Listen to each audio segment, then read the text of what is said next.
This happened about 2 years ago on Halloween weekend. It was supposed to be a fun camping trip.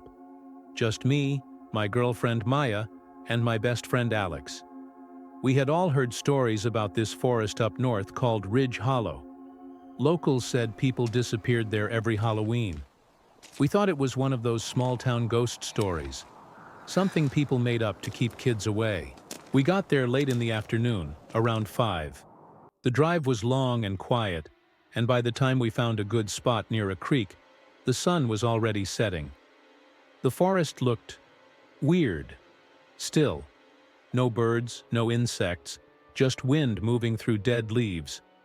We unpacked our stuff, pitched the tent, and started a fire. The flames made everything feel a little less creepy.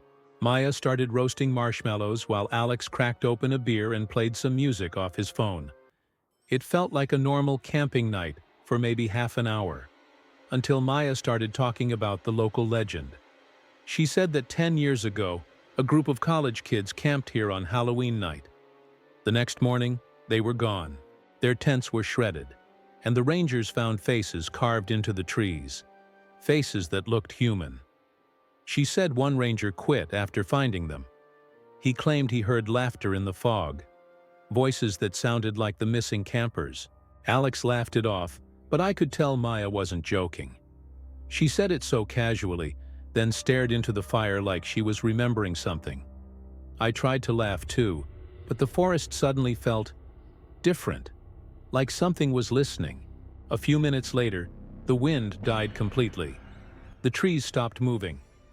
Even the fire crackled quieter. We brushed it off, told one more story, and decided to get some sleep before it got too cold. Before we zipped the tent, Maya pulled a small pumpkin out of her backpack. She carved a little face into it and placed it near the fire. She said it was good luck, a tradition her grandmother taught her. I didn't say anything, but the way that thing smiled in the firelight gave me chills. I woke up later that night to a tapping sound.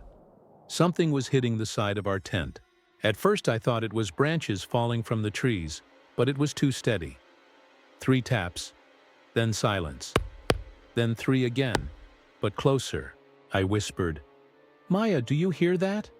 She nodded. We both froze when we heard footsteps outside. Slow, careful ones circling the tent. Alex whispered from the other side, "It's probably an animal," but he didn't sound sure.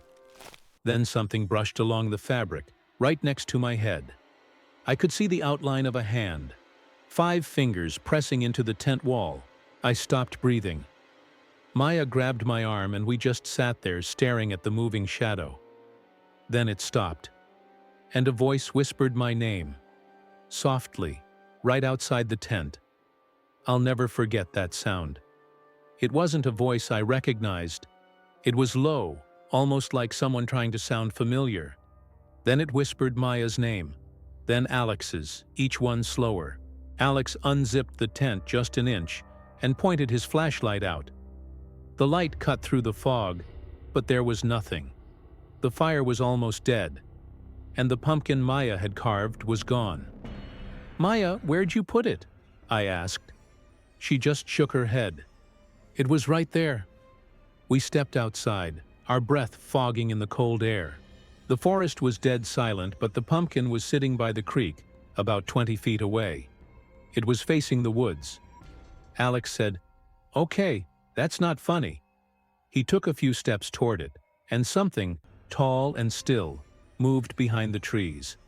He stopped. Maya grabbed my hand. Then the flashlight flickered, and the fire went out completely. We ran back into the tent and zipped it shut. The footsteps came back, this time slower, heavier. Then that same faint scraping sound, like metal dragging across wood. None of us said a word for the rest of the night. When the first light came through, I unzipped the tent. Everything looked foggy and pale, like dawn didn't want to come here. And that's when we saw them. The trees around our campsite had carvings, faces, fresh ones, dozens of them, smiling. Maya covered her mouth and whispered, "These weren't here last night. We packed up as fast as we could." But the forest didn't look the same anymore. Every path looked identical. No matter which way we went, we ended up back at the same creek. Then Maya stopped. Ahead of us, sitting in the fog, were 3 pumpkins, each one carved with a face. Each face looked like ours. Mine, Maya's, Alex's. Their carved eyes were wet, like someone had just cut them.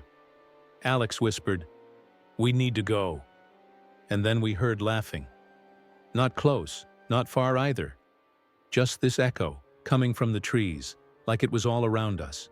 We ran until the forest finally thinned, and we found the car. We didn't even pack the tent. We just drove. The next day, I called the park office. The ranger who answered said the area was closed for seasonal maintenance. When I asked if people had ever gone missing there, he went quiet. Then he said, "We don't talk about Halloween campers," and hung up. 2 days later, I checked local forums. There was an old post from a former park ranger. He said every year people set up camp there around Halloween. And every year the same thing happens. The tents are found empty, and faces appear on the trees, freshly carved. He ended his post with a warning. "If you ever see a pumpkin carved with your face, leave it there, don't look back.